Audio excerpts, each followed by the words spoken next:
Capítulo 18. Metamorfosis.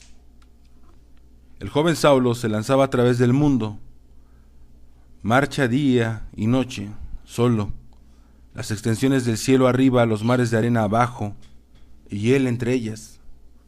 Las lenguas llamean del sol, consumieron la carne de su cuerpo y secaron la sangre de sus venas.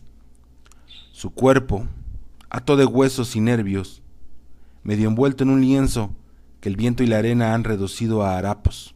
Su cuerpo, que asoma por los rasgones en una veintena de sitios, está negro, quemado, marchito, encogido, piel tensa sobre costillas, las flacas piernas soportan estrechas cadenas y un vientre sin fuerza, consumido por el hambre y la sed.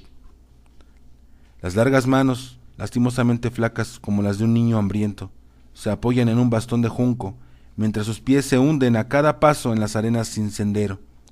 Su cuello es como un manojo de cuerdas retorcidas, solo su cabeza ha crecido una cabeza grande, en forma de pera como una vasta frente. Pardos mechones de desgreñados cabellos salen del desgarrado paño que cubre su cabeza, y se mezclan con sus aladares y con su barba que cubre sus estrechas mandíbulas. En la cabeza triangular hay dos ojos. El bueno, que ve llamas oculares con luz enfermiza, palúdico, aterrador. El rostro, cuya parte inferior está oculta en los pliegues de la toca. Está negro como el carbón y cubierto de una capa de arena. Y hay una capa de arena sobre los ojos. El viento cargado de arena penetra en todas partes. La garganta de Saulo está obstruida por la arena. Sus poros están llenos de ella. Está ebrio de arena. Sus sentidos están amortiguados por ella. Casi 3 años han pasado desde el día de la visión ante Damasco. Estos 3 años que Saulo ha pasado en la soledad, lejos de la congregación de Israel, han puesto en él las marcas de 3 décadas. Su endurecido rostro, marcado y surcado como caparazón de tortuga, sería el rostro de un viejo, de no ser el ojo llameante, la joven, nerviosa crispación de los apretados labios y el extraño brillo de la ancha frente. Ya ha permanecido obstinadamente joven. Su encorvada espalda, que casi llega a la joroba, ha conocido todo el peso de lo que él tomó sobre sí mismo, y sus pies, como las pezuñas de un camello, se hunden profundamente en la arena como si la carga que llevara quisiera hundirle en las profundidades de la tierra. ¿Dónde ha estado Saulo? ¿Qué ha hecho durante estos años? El día de su huida de Damasco se hallaba todavía envuelto en la niebla de su visión. Sus ojos habían recobrado la vista, pero su mente estaba aturdida por el golpe que había recibido. Sentía una mortal necesidad de soledad y descanso. Solo tenía un deseo: hallar nuevamente el yo que había perdido repentinamente al salir por la puerta de la ciudad. Lo hacía sin plan, sin dirección. Huyó sin objetivo, pidiendo solo estar libre de pensamientos, no sentir ninguna voluntad. Sucedió que en el camino que tomó conducía a la segunda ciudad de Arabia, Petra, capital del rey Aroto de Arabia. Llegando allí, recordó que su nombre era desconocido en aquella región y buscó a un judío que le emplease en su oficio. No se reveló a los judíos de Petra, ni aun a los que eran de la nueva congregación, sobre la cual había sido informado. Deseaba estar solo, tenía cuidado de observar todas las leyes judías, y en el Sabbat iba a la sinagoga, donde permanecía junto a la puerta. Nadie sabía quién fuese aquel joven. Petra era una ciudad de gentiles. En las calles de las viviendas, en cuevas socavadas, en pisos, en los riscos que forma Petra, había moabitas, idumeos, medianitas, amalecitas, todos los pueblos que habían habitado Sodoma, y la ciudad era en el hecho otra Sodoma, una ciudad impura. Los que la habitan eran como el ídolo que adoraban. Un eco de la cultura de Grecia había llegado a ellos y procuraban imitar los modales de la población griega de Decápolis. Su principal dios era el semítico Baal Shamen, que habían transformado en un Dionisio asiático, el dios de la fecundidad y la alegría. Sus símbolos eran el racimo de uvas y la copa de vino, y como el dios eran sus ritos. Una serie de interminables fiestas báquicas, acompañadas al culto de Baal Shamen, al cual atribuían las más abominables formas de relación sexual. Los emblemas de estas repugnantes perversiones estaban grabados en todos los utensilios sagrados, o se les daba forma en ellos. Las lámparas de aceite tenían la forma de órganos sexuales. Cada cántaro, cada plato, cada silla, cada pared estaba cubierta de representaciones de ritos sodomitas. Ni las tumbas estaban libres de ellas. En la ciudad de la embriaguez, de desenfrenados y salvajes apetitos, de envilecidos modales asiáticos helenistas, Saulo vivió solo en la pequeña comunidad judía, practicó su oficio y guardó para sí el secreto de su visión. Vivía aparte, aguardó el restablecimiento tras la tormenta porque había pasado. Poco a poco empezó a emerger y le pareció que estaba encontrando el camino de regreso a sí mismo.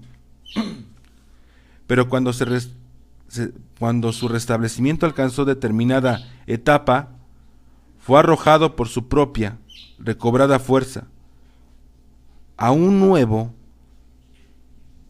paro de temor, porque pudo percibir nuevamente su desnudez, se vio entre las ruinas de su propio ser. No le quedaba nada más que su visión en el camino de Damasco. El resto era desierto, donde erraba con el peso de sus maldades colgando de su cuello, y en cuanto a la visión, aunque no podía dudar de su realidad, pues este era su último asidero a la vida, tampoco podía encontrar paz en ella. Al contrario, era el punto de partida para los nuevos tormentos y terrores, pues si la visión era verdadera y él sabía que no era de otro modo, entonces toda mi vida es un gran pecado. Joven en años, había cometido ya tanto mal, derramado tanta sangre, traído tanta angustia al mundo. Hubo una época durante el despertar de su conciencia en Petra, en que Saulo estuvo en peligro de hundirse en las profundidades de la abominación de que ya no se vuelven. Era como si el demonio hiciese el último esfuerzo por imponer su autoridad al alma del joven, antes de que pudiese abrírsele las puertas del huerto de luz. Y este esfuerzo tomó la forma sutil de una desesperación moral, un tormento de la conciencia que nublaba su espíritu y casi consiguió desasirle del hilo que conservaba en la mano.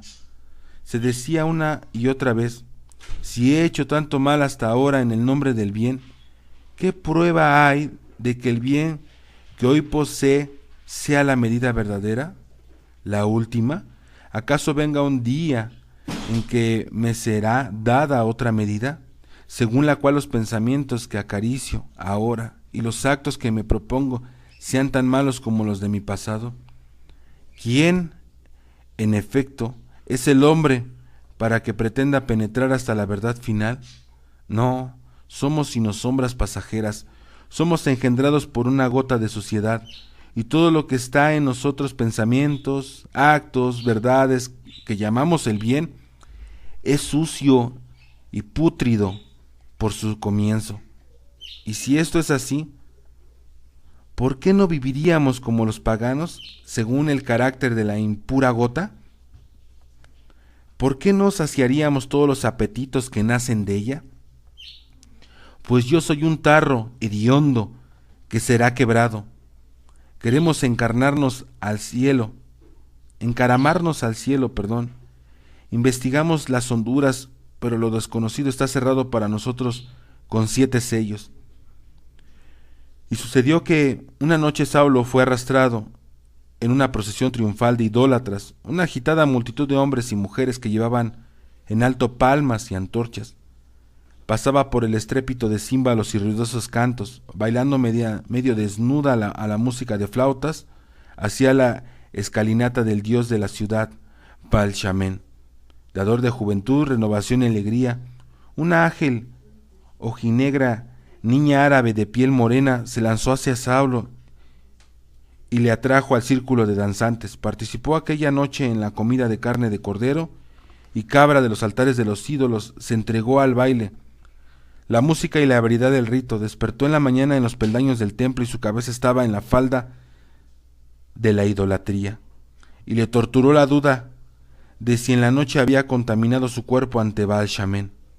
A menudo, en los momentos de su desesperación, recordaba la práctica de los doctos y evocaba la imagen de su maestro, de Rabá Gamaliel, y recordaba las palabras de advertencia dichas cuando se separó.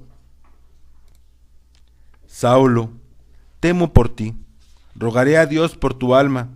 El camino que escogiste es angosto y peligroso. Y Saulo comprendía cuán clara había sido la visión de su maestro. Angosto y peligroso era el camino, y estaba en inminente peligro del abismo. Pero no era propio del carácter de Saulo el ceder a tal tentación. Percibió que la tentación había surgido de la irregularidad que se había introducido en su vida después de la visión. No era ya también de que pudiese ordenar en su alma, pero mientras meditaba esta indudable verdad, empezó a ver que estaba puesta en orden de su alma debía ser precedida por su unificación, y la unificación era todavía imposible, pues la visión tenida ante Damasco había causado una división en su vida, y las dos mitades no podían unirse. Una de las dos mitades debía ser borrada y sacrificada. Decidió que era la primera mitad la que había de destruirse. La única salvación para él era su fe en la nueva y segunda vida a que había sido alcanzado. La antigua vida era una masa de pecado. Habíala manchado con la sangre de hombres y mujeres inocentes, cuyos espíritus habían sido más bellos, más amables y más temerosos de Dios que el suyo. En la antigua vida había sembrado dolor y cosechado remordimiento. Los ríos de lágrimas que había hecho derramar, el dolor que había hecho sufrir, las vidas que habían destrozado, formaban una vegetación leprosa sobre la totalidad de su primera vida. Y solo había una cura, un remedio, una agua sanativa, la fe en el Mesías, pues en la nueva fe no sería responsable de lo que hiciera en la antigua fe. Como los idólatras de Petra no eran responsables de su culto a Baal Shamen, su más íntimo deseo era adorar al Dios único y verdadero, y sus sacrificios a Baal Shamen eran sacrificios al verdadero Dios. Los dioses falsos no existían. Baal Shamen no era un dios falso, era simplemente un trozo de piedra. Solo existía un Dios, el Dios vivo y verdadero, pero los habitantes de Petra no lo sabían y por lo tanto no pecaban. Todo lo que él, Saulo, había hecho antes de la visión, había sido hecho en el camino del error. Podía pues considerarlo entonces como si no hubiese ocurrido. Había nacido de nuevo en Damasco, estaba entonces en el huerto, y todo lo que había sido fuera del huerto ya no existía para él. La nueva fe era el hilo que le guiara para dejar la confusión y disolución. Se había hallado al borde de la desintegración, y de no ser el hilo que le conservaba en la mano, habría cedido y caído en ella. Se hacía, pues, al hilo con su vida, con toda su fuerza. ¿No había visto el rostro del Señor? ¿No había oído su voz? ¿No había visto esa forma que había sido sepultada y había surgido de nuevo a la vida? ¿No le había oído decir: levántate y ve a Damasco, donde se te revelará lo que debes hacer? ¿No le había dicho en Damasco que Dios le había escogido por instrumento y se proponía grandes cosas con él? A Saulo, que había perseguido a la congregación y había ido a Damasco con una misión destructora. A él, al pecador, el Señor le había aparecido en una visión y le había escogido por instrumento suyo. ¿No significaba esto que todo lo que hubiese hecho hasta Damasco estaba ya perdonado? ¿No le había lavado el Señor con el agua de fuego en el bautismo que él había aceptado en el nombre del Señor? ¿No era ya como un recién nacido que en el seno de su madre hubiese sido consagrado a Dios como instrumento del Mesías? ¿Por qué pues temía? ¿Por qué temblaba su corazón? He aquí se decía que pasó ya todo cuidado. Los rayos de mi fe caen como los del sol en mi corazón y alejan las nubes ante mi rostro. Sucedió entonces que el joven Saulo encontró el sol y se sintió fuerte, lleno de vida como la uva madura está llena de vino. ¿Qué mal podía suceder ya? ¿A quién había de temer si había sido purificado a los ojos del Señor? ¿Si había sido escogido como instrumento del Mesías? La fe en el Mesías convirtiéndose en la salvación personal de Saulo de Tarso, su liberación de las cadenas del pecado, la renovación de su nacimiento. Su corazón anhelaba llevar esta fe a todos los hombres, pero le había dejado la palabra de Dios. Los días se convirtieron en semanas, las semanas se acumularon en meses, los meses se deslizaron en el mar del pasado, y Saulo estaba todavía excluido de la mesa de Dios, viviendo en el mundo de gentiles, sin un signo, sin dirección. Había habido un relámpago, la visión de la forma del Salvador había descendido hasta él, le había alzado por los cabellos, le habían dejado donde estaba, y no venía un segundo signo, no venía palabra sobre lo que debiese hacer. La tragedia de la fe es que no lleva su propia seguridad en el eterno, incesante descenso de la vida de un hombre. No hay nada a que pueda asirse salvo la fe que arde en su corazón con sus llamas. El hombre puede formar para sí unas cuerdas de fuego de qué asirse. El camino de Damasco había sido iluminado para el joven Saulo por el relámpago desde Damasco. Él mismo se había construido el camino. Y el demonio le había estado acechando y no abandonó por su poder sobre él. En esos días Saulo formaba la resolución de tomar esposa y criar una familia como lo hacen todos los hombres. La gente de la ciudad le recordaba que era ya hora de casarse, y él se inclinaba a hacerlo. Era como si quisiera escapar a su destino. Vacilaba en asumir el yugo que le estaba preparado. Se rebelaba contra su vocación. ¿Por qué no plantaría ya como los demás una flor en el jardín de Dios? ¿Por qué no podría gozar yo su gracia, su sol, su lluvia, su rocío y estar en paz? ¿No es arrogancia de espíritu y orgullo pecador el procurar ser distinto de los demás? ¿El engañarme con la creencia de que estoy destinado a fines más altos? ¿Quién era el que en la casa de su padre? ¿Quién era él en la casa de su padre? Pero también contra estos pensamientos, fortaleciéndose Saulo, ¿era él, a decir verdad, como todos los demás hombres? Durante toda su confusión supo que se le había confiado el mensaje y que él lo llevaría. Más tarde o más temprano se revelaría un rostro y le serían otorgados signos y dirección. Pues Ananías le había dicho que esta era la palabra de Dios, y Saulo sufriría mucho más por mi nombre. Estaba dispuesto a sufrir mucho, a llevar la carga con amor. En lo recóndito de su corazón había siempre sabido que había sido consagrado a este fin desde el seno de su madre. Entonces veía por qué había santificado su cuerpo y rehusado contaminarlo con una mujer sin hijos, que no había dado a luz porque no se había contaminado. Sí, sería eternamente sin hijos en la carne, para poder ser eternamente fructífero en la misión por el Mesías. Y Saulo ardía en deseos de partir en su misión, pero no venía ningún signo. Fue entonces cuando resolvió trasladarse al desierto y descender hacia el Sinaí, la montaña de la Torá, donde Dios se había revelado a Moisés.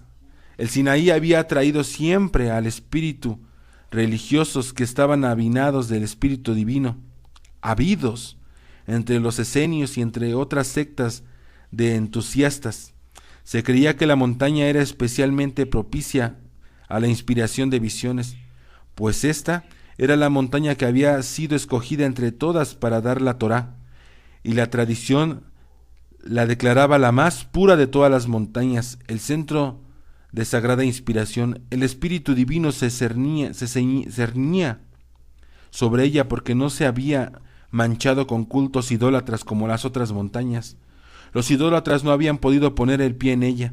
Había sido protegida contra los falsos dioses y reservada y santificada para el Dios de Israel, pues se decía que no era sólo la Torá lo que se había dado en el monte Sinaí. Todas las profecías, todas las visiones, todas las Torás que habrían concederse al hombre ya habían sido dadas en el Sinaí, y en él estaban ocultas como un poderoso pecho maternal. El Sinaí alimentaba a todos los hambrientos de la verdad de Dios. Atraía a los esenios, atraía a los discípulos de Juan, y por ello Saulo decidió dirigirse a él, vivir a sombra en santidad soledad, como un nazareno, para ser visitado por el Espíritu Divino. Se unió un día a la caravana de un rico mercader árabe que llevaba un cargamento de especias de Arabia a un puerto del Mar Rojo. Acompañó la caravana hasta la arenosa meseta donde empezaban los faldeos del Sinaí, y allí se separó de ella.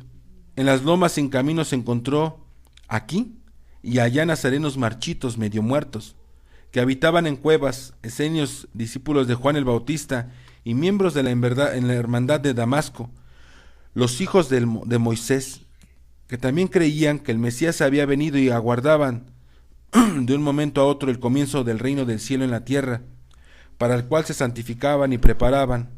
Sombras de hombres eran, labrados por los cálidos vientos y las frías tormentas que se desencadenaban alternadamente de día y de noche. Los negros harapos que llevaban eran apenas suficientes para cubrir sus vergüenzas. Cabello y barba eran desordenadas greñas, bajo perpetuos votos nazarenos. A veces pensaban en las mañanas enteras sin tomar aliento. Pasaban mañanas enteras sin tomar el aliento, y cuando comían, sus manjares eran raíces de cactos, aplastadas en morteros de piedra, o dátiles secos y prensados, o granos de trigo secos. Venía el rocío, que recogía penosamente gota a gota en el jardín, y que sin embargo usaban en su mayor parte para la purificación.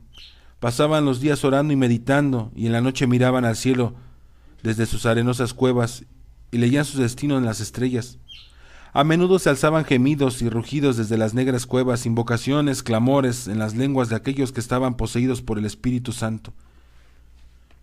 Durante meses Saulo permaneció en las lomas del Sinaí y mortificaba a su carne, intentando hacer descender el Espíritu Santo a fuerza de voluntad, pero no venía ningún signo, ninguna indicación, ninguna revelación.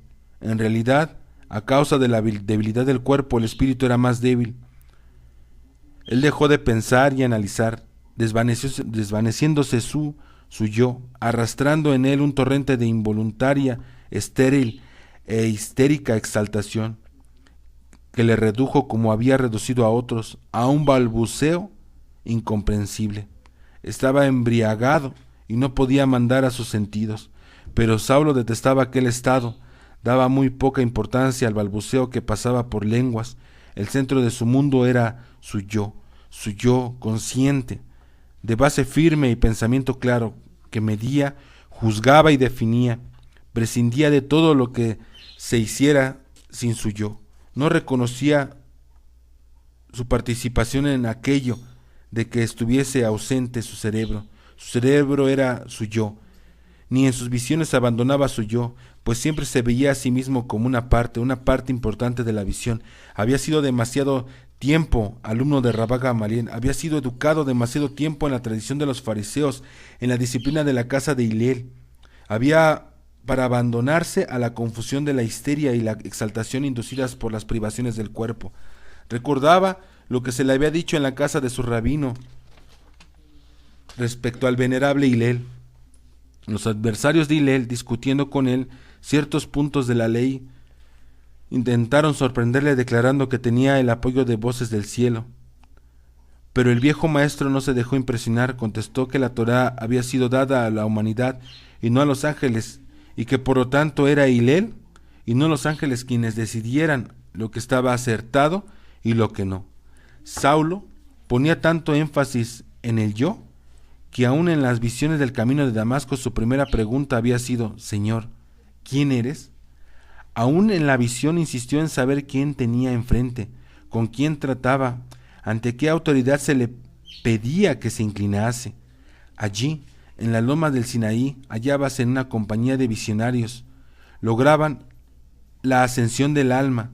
Diariamente veían rostros celestiales, oían voces celestiales, Tampoco allí se dio Saulo su mente, pero allí, más que en ninguna otra parte, se sintió privado del Espíritu Santo para su comunicación con el Espíritu Santo. Saulo necesitaba tener el espíritu alerta, fresco los sentidos, pues su Espíritu Santo obraba en él por conducto de su cerebro.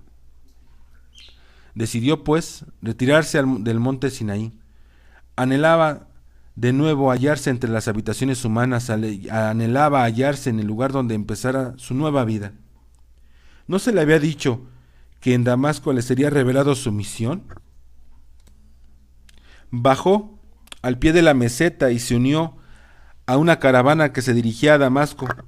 Atada a su cíngulo llevaba la cabeza de agua y al extremo del báculo que sostenía sus pasos en el rastro de los camellos llevaba un atado de dátiles secos. Así cruzó de nuevo el desierto.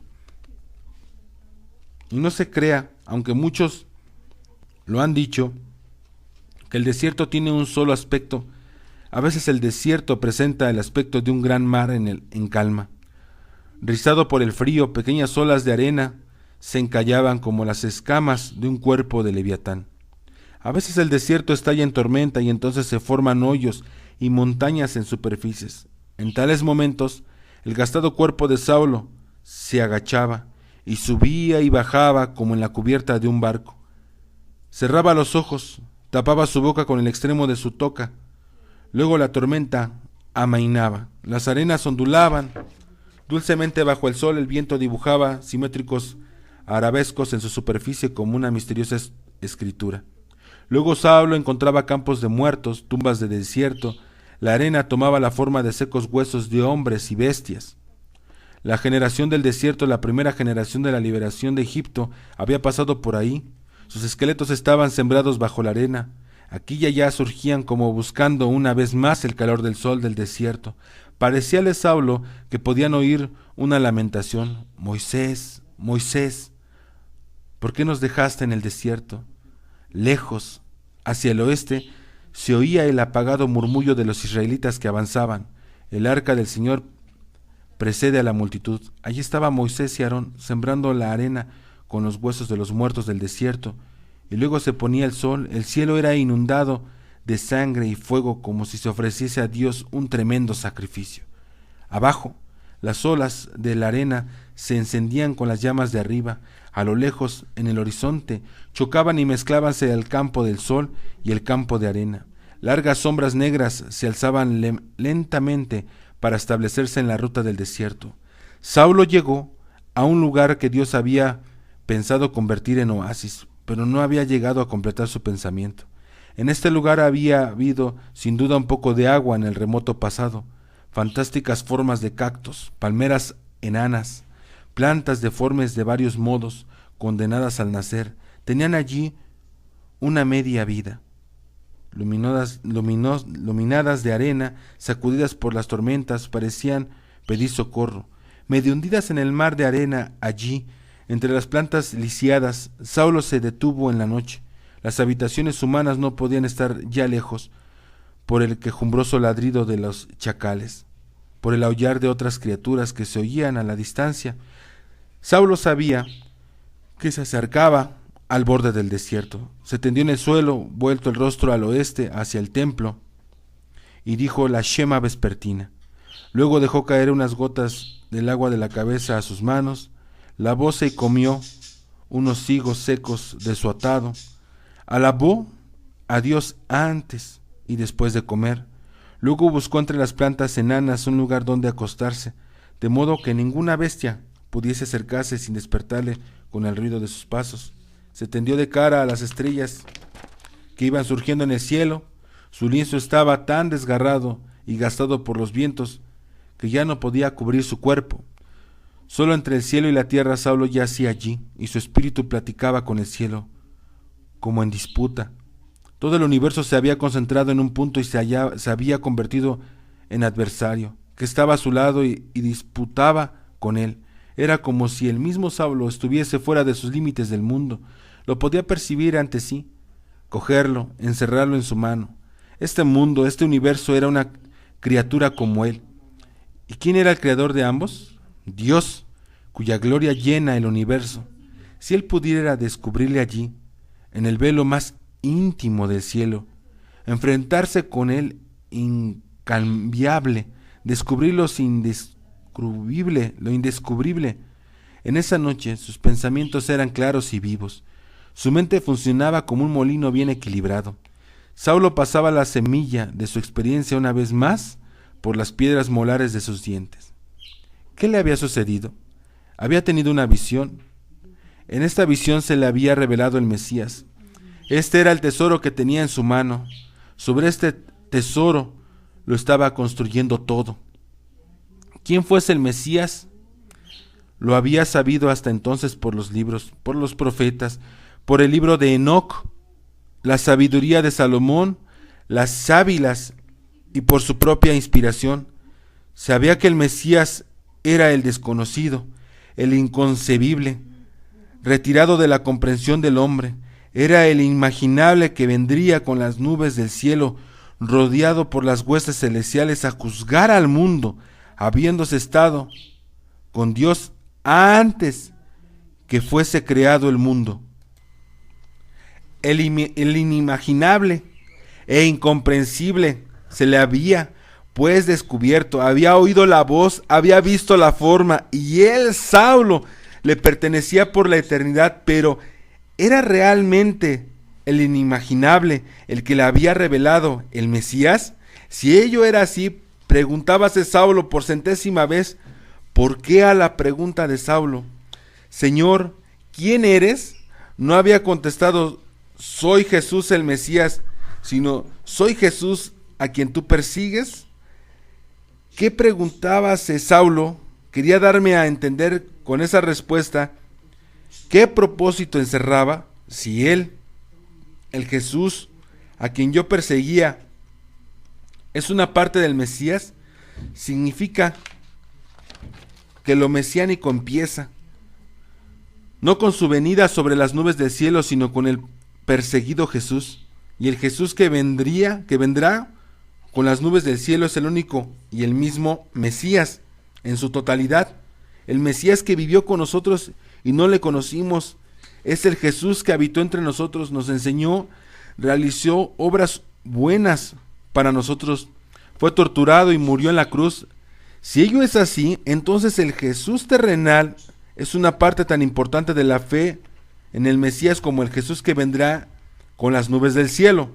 Solo entonces percibió tan claramente como veía las estrellas del cielo, que el Jesús torturado, perseguido y martirizado, que el Jesús crucificado, era parte de la fe en el Mesías, y así, este era no solo el incognoscible, inimaginable e incomprensible, era también el conocido, imaginado y comprendido, el que había estado en la tierra con el hombre. Le vimos con nuestros ojos, le oímos con nuestro oído, estuvo entre nosotros, no un Mesías, sino el Mesías, que se contiene enteramente en la persona, en el individuo cuyo nombre era Jesús. ¿Y quién es el Jesús que nació de mujer, hombre, como yo, que sin embargo es el Mesías? ¿Quién es? Es el inconcebible, inimaginable e incomprensible que estaba con Dios en el cielo antes de que fuese creado el mundo. Los pensamientos de Saulo eran claros y vivos, las ruedas de su mente gritaban sin tropiezo, como ruedas de molino impelidas por una corriente seguida. Sus sentidos, su corazón, la institución de su espíritu estaba despierto y funcionaban vigorosamente, empujaban adelante sin pausa hacia la verdad final. Había visto una luz en las tinieblas, un destello de iluminación, y dirigió rápidamente sus facultades en aquel sentido. ¿Y quién era el incomprensible Mesías que habitó entre nosotros?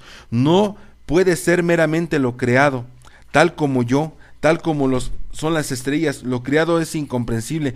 Yo estoy limitado por mi naturaleza, como lo están las estrellas. Solo los idólatras creen en las estrellas, son dioses creadores y por esto las adoran. Pero sabemos que solo existe un Dios vivo, que creó las estrellas como me creó a mí y creó todo este mundo a mi alrededor.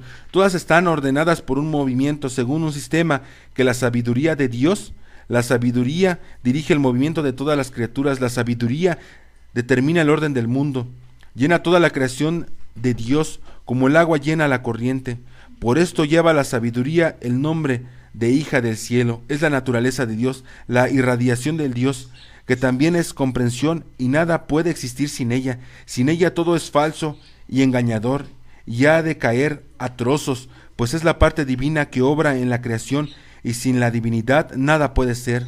La sabiduría es ordenada regulación de la divinidad, el Mesías, la elevación de la creación a su perfección mayor, a su objetivo final, aquel para el cual Dios la concibió. Es el fin de los días, el cumplimiento de la tarea que estaba en la mente de Dios en el acto de la creación, y por esto solo ocurriría la creación. El Mesías es esta parte de la divinidad en la creación. Su fin es la perfección, la redención, el nivel más alto de salvación. Y si ello es así, entonces el Mesías es la voluntad superior de Dios. Está más alto que la sabiduría, pues la sabiduría es sólo la condición presente de la creación, su esfuerzo por alcanzar la perfección, por librarse de la naturaleza terrena. El ser ligado a la divinidad no es la sabiduría que sólo puede lograrse por leyes y mandamientos, por provisiones, disposiciones y sistema, sino es la naturaleza de Dios lo que sólo es posible por la redención. El Mesías es el esfuerzo supremo del universo. Sin él la creación no tiene sentido ni propósito. Él es la recompensa y el logro final. Es el hilo que liga toda la creación a la divinidad. Que sigue el Mesías es el Hijo de Dios, y no como la sabiduría, solo la hija del cielo tocada por la naturaleza de Dios. Es el Hijo que lleva consigo nuestra liberación de la naturaleza y nuestra unificación con Dios. Por él llegamos a ser como los ángeles. Por él nos elevamos a la vida eterna. Por él somos redimidos de nuestra imperfección y logramos la perfección más alta con la gracia de la redención. Pero sin ello es así, entonces Jesús, el perseguido, el que vivió con nosotros, el que vino de la pobre, desconocida ciudad de Nazaret, que predicó en el atrio del templo, que no fue reconocido en su vida terrena, el que fue prendido y atado, azotado y humillado, el que soportó la angustia en la cruz. Este Jesús es el Mesías, la más alta irradiación de la divinidad, la redención del Dios para el universo, la voluntad y la sabiduría superiores. El Hijo de Dios es el elegido, el superior poder divino, que es el supremo propósito de la humanidad y de todo el universo. Solo a través de él adquieren el hombre y el universo el sentido de su existencia, y esto es el logro de la perfección en la redención. Él es la redención de Dios y la irradiación de la suprema voluntad de Dios. Y entonces supo Saulo cuál había sido el propósito de su huida al desierto. Esta era la revelación que esperaba. El Mesías se le mostraba y hablaba con él, no mediante una forma, sino mediante una voz. Y esta voz no procedía de fuera, estaba dentro de él, dentro de Saulo, la expresión del Espíritu Santo que él había evocado con su mente. En la estrellada noche del desierto, Saulo creyó ver a Jesús de Nazaret. Llenaba como un espíritu todo el espacio del mundo, tenía los pies en la tierra y su cabeza estaba en los cielos. Esto pensaba Saulo, y veía la escalera del sueño de Jacob. En una noche como aquella había visto Jacob la escalera que se apoyaba en la tierra, y mientras sus peldaños más altos descansaban en el cielo, y había visto a los ángeles subir y bajar por ella. El cielo y la tierra estaban ligados con un lazo interrumpido. La escalera. Se dijo Saulo: es Jesús el Nazareno, que nació en Nazaret y murió en Jerusalén. Por esta escalera subimos al cielo. Y Saulo resolvió llevar la nueva de Jesús de Nazaret como una alegría a todos los hombres. A la luz de la estrella vio a su propio cuerpo negro, marchito, y recordó. Entregó su cuerpo a los verdugos. Saulo de Tarso sabía lo que su cuerpo habría de soportar por la propagación de la nueva. Consagrarse mi cuerpo a Jesús de Nazaret, como le consagraré mi alma. ¿No fui creado para Dios en el seno de mi madre?